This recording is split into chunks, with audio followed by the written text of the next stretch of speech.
Well, Mary Rodwell is recognised internationally as one of the leading researchers and writers in the UFO and contact phenomenon areas. She's the founder and principal of Australian Close Encounter Resource Network, more commonly known as ACERN, and she joins us now. Hello, Mary. Hello, Dean. Nice to speak with you again. Yep, and ditto. So, in your research and your work, who do you think we really are? Are we ancestors of the Pleiadians? Well, I believe from my research, and this is working with some molecular biologists and geneticists, and the information that I've been given by whistleblowers, is that we are a combination of a number of what we call star ancestors. And so there's a mix of those from Sirius, Arcturus, Pleiadians, etc. And it seems to be one of the interesting things that experiencers have been saying to me is that they feel they're a hybrid. And as they start to wake up and have more of a sense of their communication with these intelligences, they realize that certain origins fit for them or resonate with them. And they may say, do you know, I feel very connected to the Pleiadians, or I feel very connected to Sirius, or even another, you know, some are saying, some of the children are talking about coming from other dimensions as well. So what's happening is, as we are waking up to more of our, and they're calling it DNA activation. I mean, everyone's talking about that now, is that these frequencies that are hitting the planet, plus the new kids coming in, are bringing the frequencies that are activating the dormant DNA, the DNA that we have from these species. And, you know, Command Sergeant Robert Dean, who died only a short time ago, who was one of those that was in the military, found out about cosmic top secret, only admitted a couple of years before he died that he'd been taken up on board craft and had a number of weeks there, said that he'd been shown at least 12 different species have in fact been involved in the human genome. So if we're talking about 12, we've got quite a few others to wake up to, if that's the case. But that's what he was saying. And I have a lot of respect for Bob Dean. You know, many see him as the grandfather of ufology, but he only recently, as in his last few years, admitted he was an experiencer and that he'd been on the craft. And one of the things he did say was that they showed him our future, and our future, once we got over the difficulties that we're going through now, you know, the dark night of Earth, he said, what we will see in the future is incredible. It will be really amazing and beautiful. So I hung on to that because he was one of these people that, you know, came from his heart and was telling, had absolute integrity in what he was saying. And I'm hearing this from the children. You know, I only spoke about 5 or 6 weeks ago to a 10-year-old in Australia, who, the reason I'd come across him was his father said, my son gets visited by light beings. And when I spoke to the 10-year-old, he told me he was visited by light beings and came from a planet of light. And he said that he would manifest instantly on that planet. He said, Earth, it's a bit of a game. He said, it's harder to manifest down here. It was what he said to me. And I said, what do you think of what's happening now on this planet? And he quite spontaneously said, Mary, this is the reset. Right. And that was how he explained it. And I thought that was quite fascinating, given how many people are talking about the reset that's going on now, that he'd come out with that as a 10-year-old. Because things are happening at a furious pace. I mean, here in the United States, I mean, I long for February 2020, when things were normal compared to what they are now. I think things are changing so fast. So, so he's experiencing life as a human being. Do they talk about having a choice of where they're going next? You know, I mean, did he decide to come to Earth and experience life here? Absolutely. And I've got a lovely drawing from a 10-year-old in Brazil who talked about his experience where, before he came here, he's done a drawing of an ET being and these little cradles of light. And he said that being was helping him make a decision to come to Earth. And, you know, he had the memory of that decision with this being, where he came to be human. Another child, again, I think it was 9 or 10, explained to me that he remembers being a will-o'-the-wisp, like a spirit. He was shown various different lives that he could choose, and he made a choice which one it was going to be, and then he found himself in mummy's tummy. So these children are very aware of the choice that they're making. And one was fascinating to me. He explained to me that he remembers his life on another planet. He was a blue being. He actually drew a picture of himself. And he said, this is my very first incarnation on planet Earth. And he said, and he called himself a center seed, where he connects to the planet. And he's come to deal with the pollution on this planet. That's his mandate, is to deal with the pollution. And he's fully aware of that. And here was another 10-year-old explaining his understanding. And he said he's been born with a mother who's been here many lifetimes, so she can help him understand what it's like to be human. Because that's part of the difficulty with some of these children. They struggle with the density of Earth, just like that one that said, you know, he can manifest instantly on the planet he comes from. It's very much harder here and more difficult. The big thing that they explain to me is that the feeling of isolation that they feel because their peer group doesn't understand what their awareness is. And they find it very hard to connect to other children because they can't explain that greater awareness that they have. And one of my things that I've been doing is connecting children of similar awareness. And I managed to find for this young man a friend that wasn't too far away, that was also very aware, that could see portals around his home, for example, and was the whole family is very aware. So it's about connecting people. This is what I've been doing now, is just finding the children and the parents, because the parents need to talk as well. They need to say, well, you know, how isolating it is for them having children that don't fit into the general system at all. In fact, are very incredibly different in how they operate in their awareness. And just on that point, I've often wondered, thinking back to my school days, elementary or high school, and there were always kids there that just didn't seem to fit in.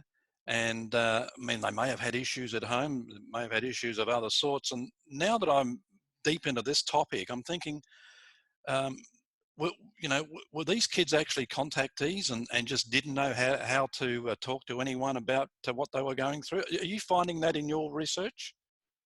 Absolutely, Dean. And what I'm connecting with is adults that always felt like that, who'd had experiences, and saying how difficult it was. When I remember Tracy Taylor, who's in both my books, and she explained that when she was 5, she was aware of going up on spacecraft, and she talked about it at school and they all laughed at her.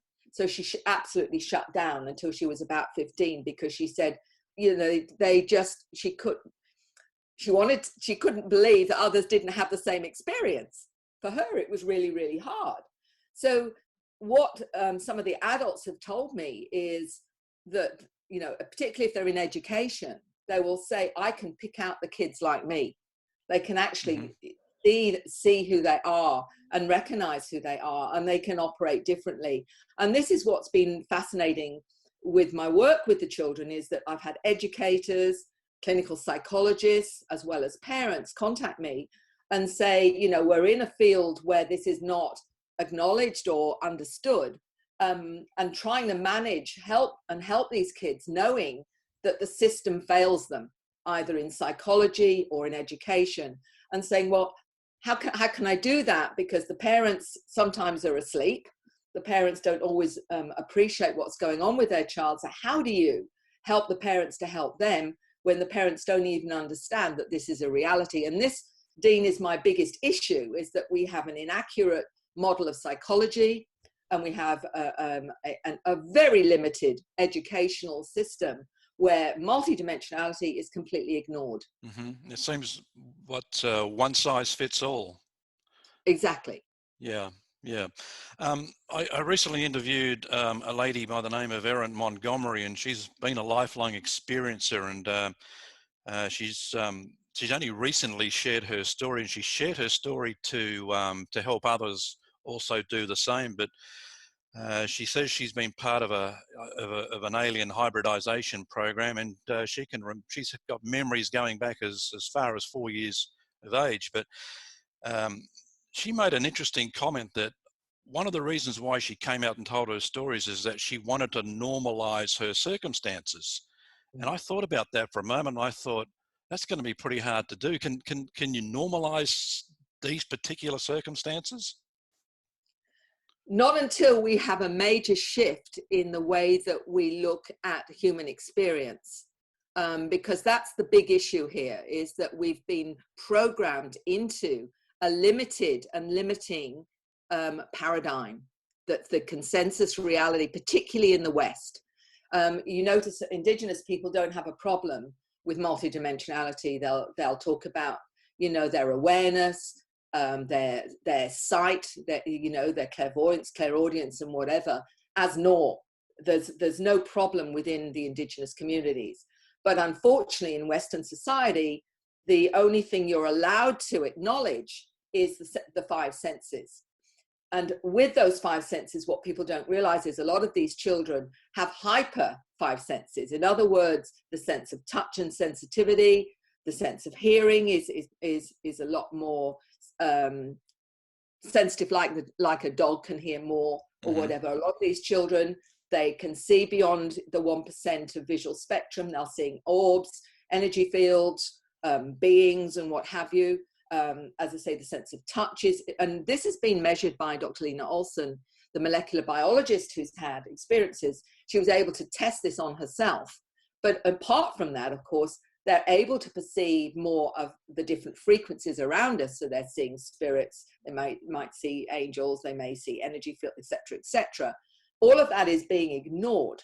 Now, how do you manage that in a society where you think everyone's like you, but they're not? And so the only way they find out is when they're laughed at, and realize that people are not seeing what they're seeing. And I remember a lady in her 50s, I think, at the time, saying, Mary, my biggest issue was when I was 6 and I told my mum I was seeing things.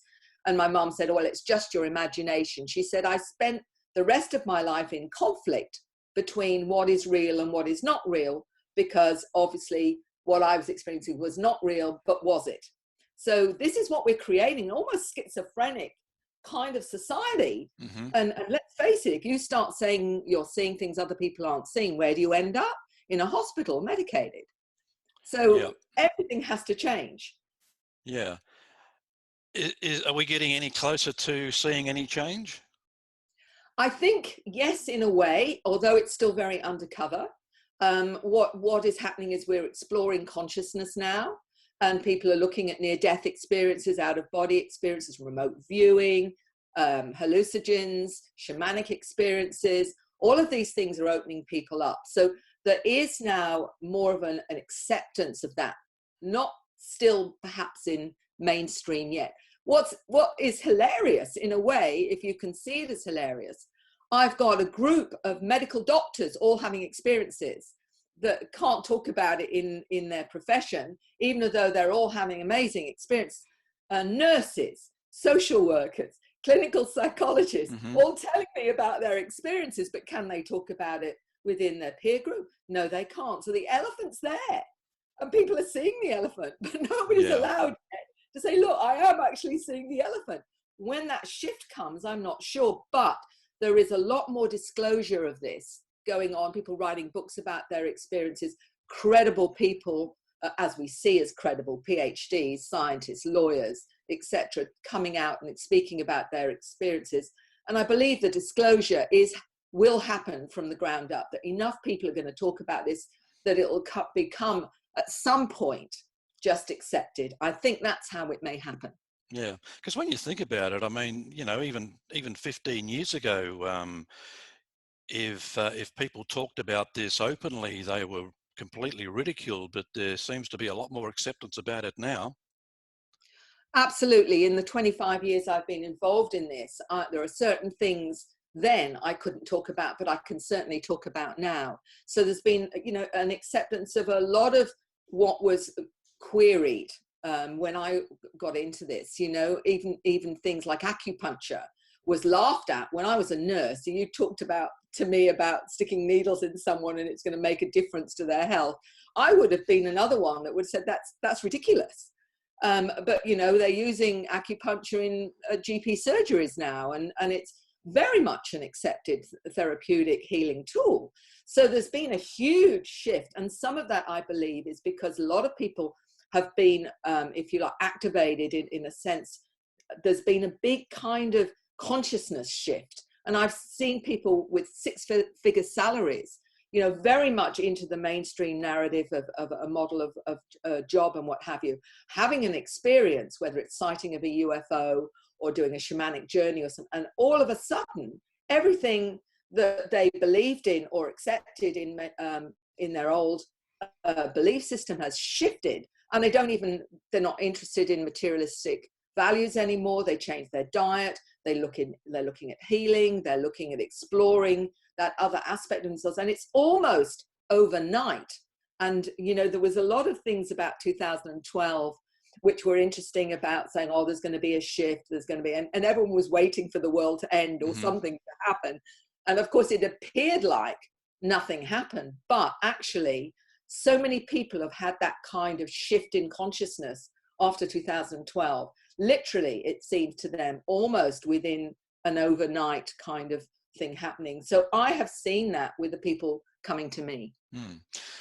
All right, so just talking about the Australian Indigenous people once again. If people watching this ever get a chance to you know, to read the Dreamtime stories from the Australian Indigenous community, do so, because they are just fascinating. And to me, and I always wondered, even as a kid reading them, that there were so many clues in those stories. Yeah. I mean, they, you know, I've got two beautiful pictures that I put up in my presentations, and one of them is painted by an Indigenous artist that's showing the beings in their suits. And she said where they came from. She says they taught them how to find water, how to grow food, how to look after themselves. And it was a very, very positive take on their interactions with these intelligences as well. And this is what I found with a lot of the Indigenous peoples on the whole. It's been far more of a benevolent scenario in most cases than it has been in anything else, where they've been helping.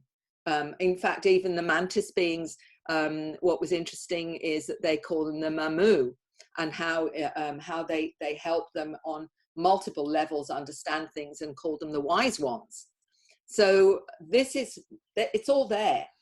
It's all there if people start to look into what the Indigenous peoples are saying about what they call the ancestors. Yeah. Kathy Martin revealed some information to me in an interview the other day. She said that well, obviously the numbers of people contacting her office are going up, but she estimates at the moment it's around 100 every month. And I found that really, really staggering. I was thinking, you know, maybe single digits. Are you seeing kind of similar numbers with what you do at ACERN?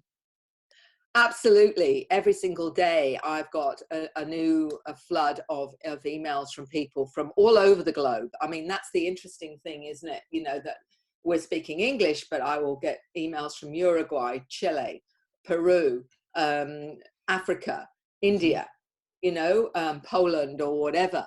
So and when you consider that not everyone speaks English, it just shows you how many people are seeking understanding or help or support from countries that don't speak this language. So for me, I think it's the global consciousness that is I found quite amazing, and it's ramped up in the last few years compared to what it was like when I first came into this. So what are some of the signs from your studies that people should look for if they think they've had alien contact in the past? They know something's there, but they can't quite put their finger on it. It's a good question, and that's why I have a particular questionnaire that I put out, and it's quite different to some of the ufological ones, more nuts and bolts. This is about that sensing, that feeling, that knowing that there's something that's happened in your life. Most people say, I've got a very poor memory of my childhood, for example. Me and my family saw a UFO when I was 10, and we had some strange things going on in the house. Things went missing, or we'd hear strange noises, or they would say, we went on a trip once and we still don't remember what actually happened because we found ourselves in a different place to what we expected. Some will talk about waking up with marks and bruises, or various strange lumps on their body that always felt was a bit unusual. So the whole idea of my questionnaire is also about all of that. Have you always felt different? Did have you not felt that you've belonged? Because the knowing, the sensing, the feeling is all information. I call that multidimensional information. It's allowing our body and our senses on that other level to give us information. They may say, I see these strange orbs around, sometimes, and I've seen owls outside the window, and that's a classic for, these kind of things they don't realize. And I've always been terrified of clowns or Santa Claus, not understanding that can be a screen memory for having interactions. And my children say some strange things. They may say, like, I'm not from here. You're not my real parents. And that can be very confronting when you've got a 5-year-old telling you that. Yeah, so, yeah. And that's actually been, and I'm not from here.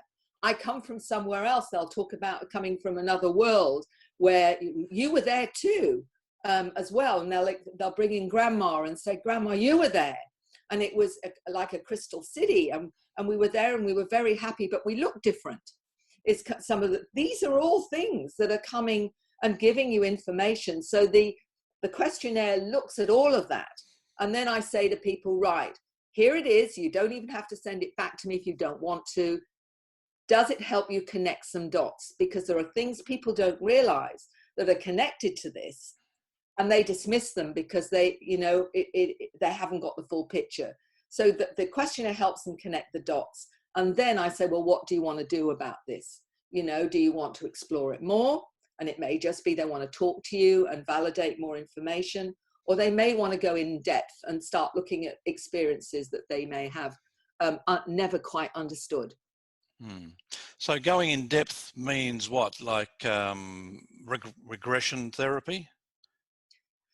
It can be hypnosis, absolutely. And what that does, because a lot of them have got limited memory of their childhood, they'll often say, I just don't remember things that went on as a child and what have you.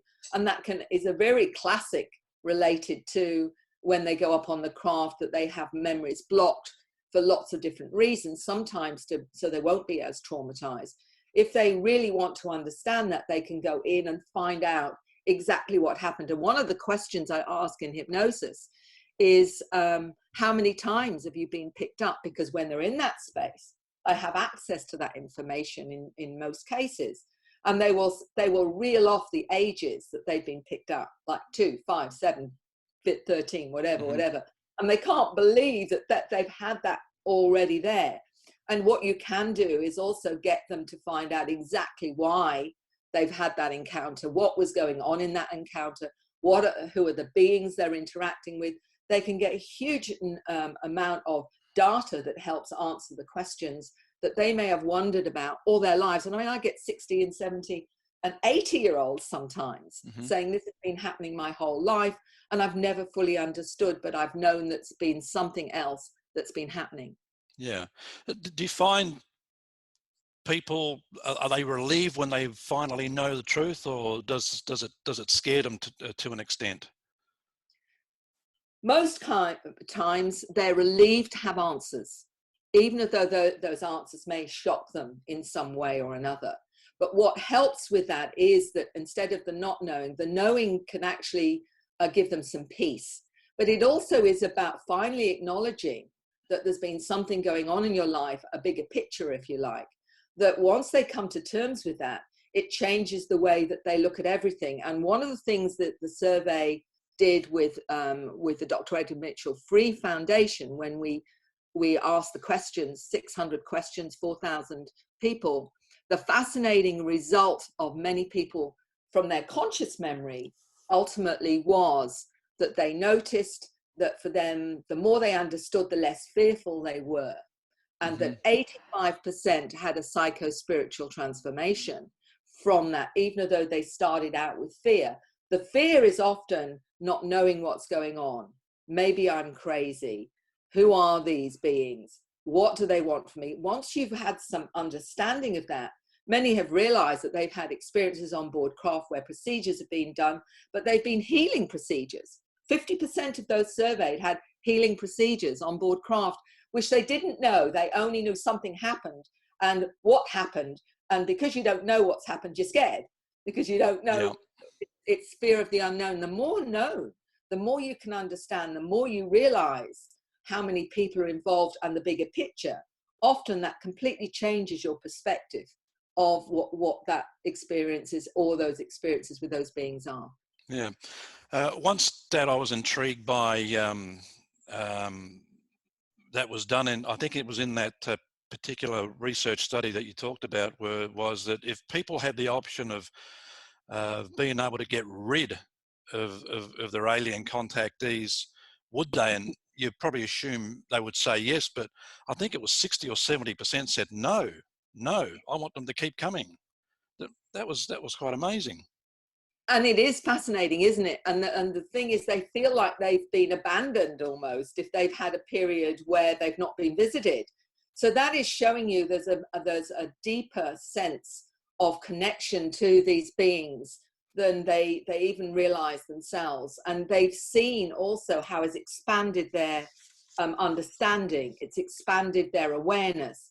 And that in itself has been spiritually very nurturing to them. Yeah. All right, Mary, it's been a great discussion once again. So after this next conference, what are the plans for you? Have you got anything big coming up in the next few months? Not in the next few months, because travel is more or less, you know, a no-no at this moment in time. But I am have things next year if things, you know, finally happen and get back to normal. And if that does, then I'll be doing an Ancient Aliens cruise in March from Florida.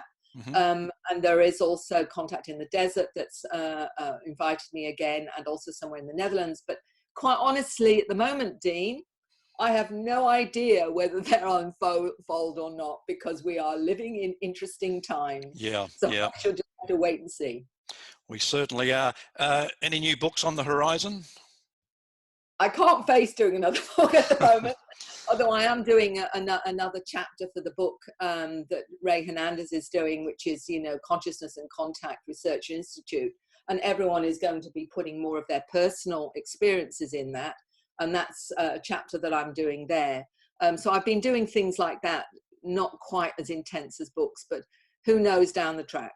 Yeah, and another avenue, of course, if people are wondering about their past and whether they've had experiences with contact, your two books, one of them's called what, Awakening? Yes, How Extraterrestrial Contact Will Transform Your Life. And that is a resource book. That's one that takes you through the process of, what do I do if I'm scared? Who do I go to? What about the kids? All the questions that I've been asked over the years is in that one, and the New Human takes it to another level. So they're very complementary. Okay. All right, Mary, take care. We'll talk to you soon. Okay, Dean, it's been a pleasure. Mary Rodwell joining us.